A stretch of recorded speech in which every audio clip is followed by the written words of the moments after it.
प्रेम से बोलो राधे कृष्णा की जय। आज की वीडियो में आप श्रवण करेंगे 23वें अध्याय की कार्तिक मास महत्तम की कथा।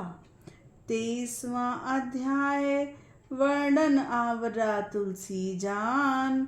पढ़ने सुनने से हो जाता है सबका कल्याण।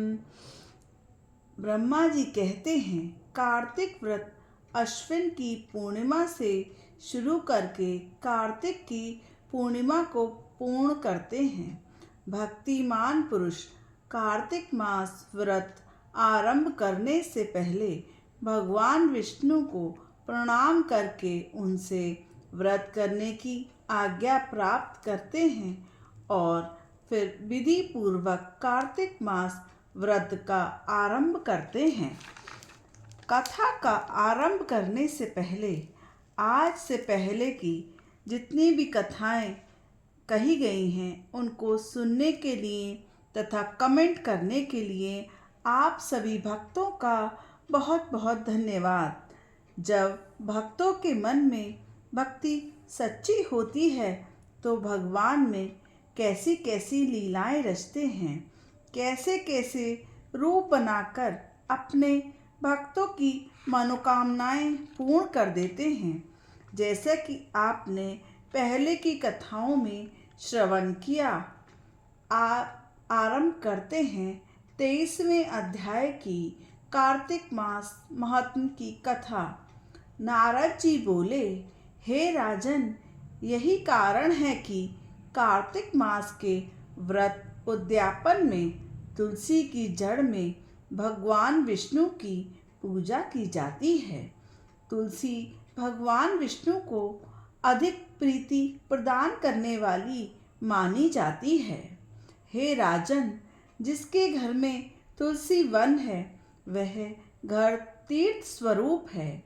वहाँ यमराज के दूत नहीं आते। तुलसी का पौधा सदैव सभी पापों का नाश करने वाला है तथा अभिष्ट कामनाओं को देने वाला है। जो श्रेष्ठ मनुष्य तुलसी का पौधा घर में लगाते हैं वह यमराज को नहीं देख पाते।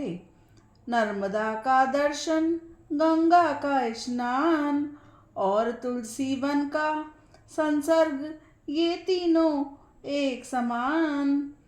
जो तुलसी की मंजरी से युक्त होकर प्राण त्याग करते हैं वह सैकड़ों पापों से युक्त होकर भी यमराज की ओर नहीं देखते हैं।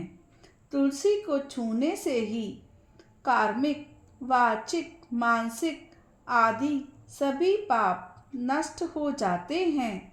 जो मनुष्य तुलसी दल से भगवान विष्णु की पूजा करते हैं वह पुनः गर्भ में नहीं आते, अर्थात वह सभी मनुष्य जन्म मरण के चक्कर से छूट जाते हैं।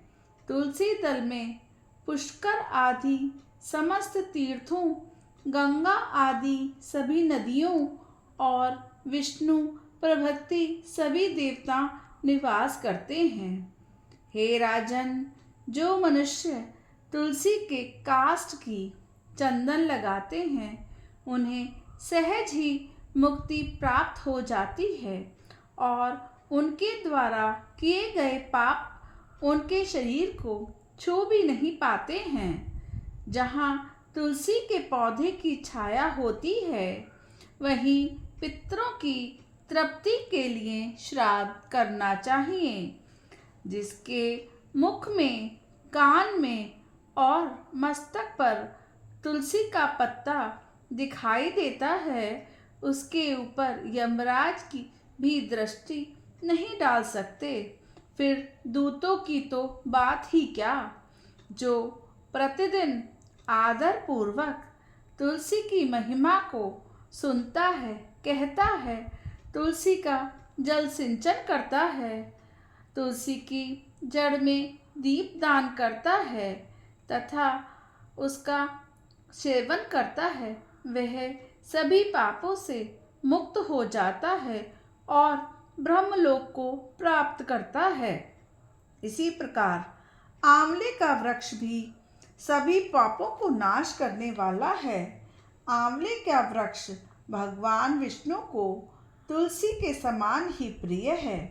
इसके स्मरण मात्र से ही मनुष्य गोदान का फल प्राप्त कर लेता है।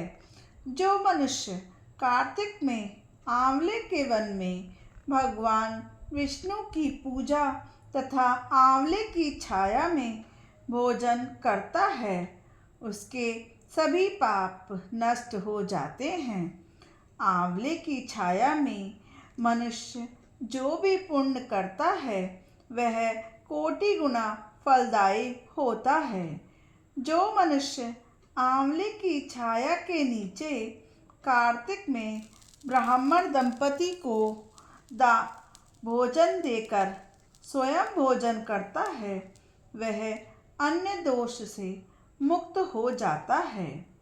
लक्ष्मी प्राप्ति की इच्छा करने वाले मनुष्यों को सदैव ही आंवले से स्नान करना चाहिए। नवमी, सप्तमी, अमावस्या, संक्रांति, रविवार, चंद्र ग्रहण, सूर्य ग्रहण के दिन आंवले से स्नान नहीं करना चाहिए। जो मनुष्य आंवले की छाया में बैठकर पिंडदान करता है उसके पितर भगवान विष्णु के प्रसाद से मोक्ष को प्राप्त होते हैं। जो आंवले के फल और तुलसी दल को पानी में मिलाकर स्नान करता है उसे गंगा स्नान का फल मिलता है। जो मनुष्य आंवले के पत्तों और फलों से देवताओं का पूजन करता है उसे स्वर्णमती और मोतियों द्वारा पूजन का फल प्राप्त होता है। कार्तिक मास में जब सूर्य तुला राशि में होता है तभी सभी तीर्थ, ऋषि, देवता और सभी यज्ञ आंवले के वृक्ष में वास करते हैं। जो मनुष्य द्वादशी तिथि को तुलसी दल और कार्तिक में आंवले की छाया में बैठकर भोजन करता है उसके 1 वर्ष तक संसर्ग से उत्पन्न पापों का नाश हो जाता है। जो मनुष्य कार्तिक में आंवले की जड़ में विष्णु जी का पूजन करता है उसे श्री विष्णु तीर्थों के पूजन का फल प्राप्त होता है। आंवले और तुलसी की महत्ता का वर्णन करने में श्री ब्रह्मा जी भी समर्थ नहीं हैं। इसलिए आंवले या धात्री जो माता के समान फलदायी होती है, तुलसी के जन्म की कथा सुनने से मनुष्य अपने वंश सहित भक्ति को प्राप्त करता है। जय श्री कृष्णा। राधे राधे।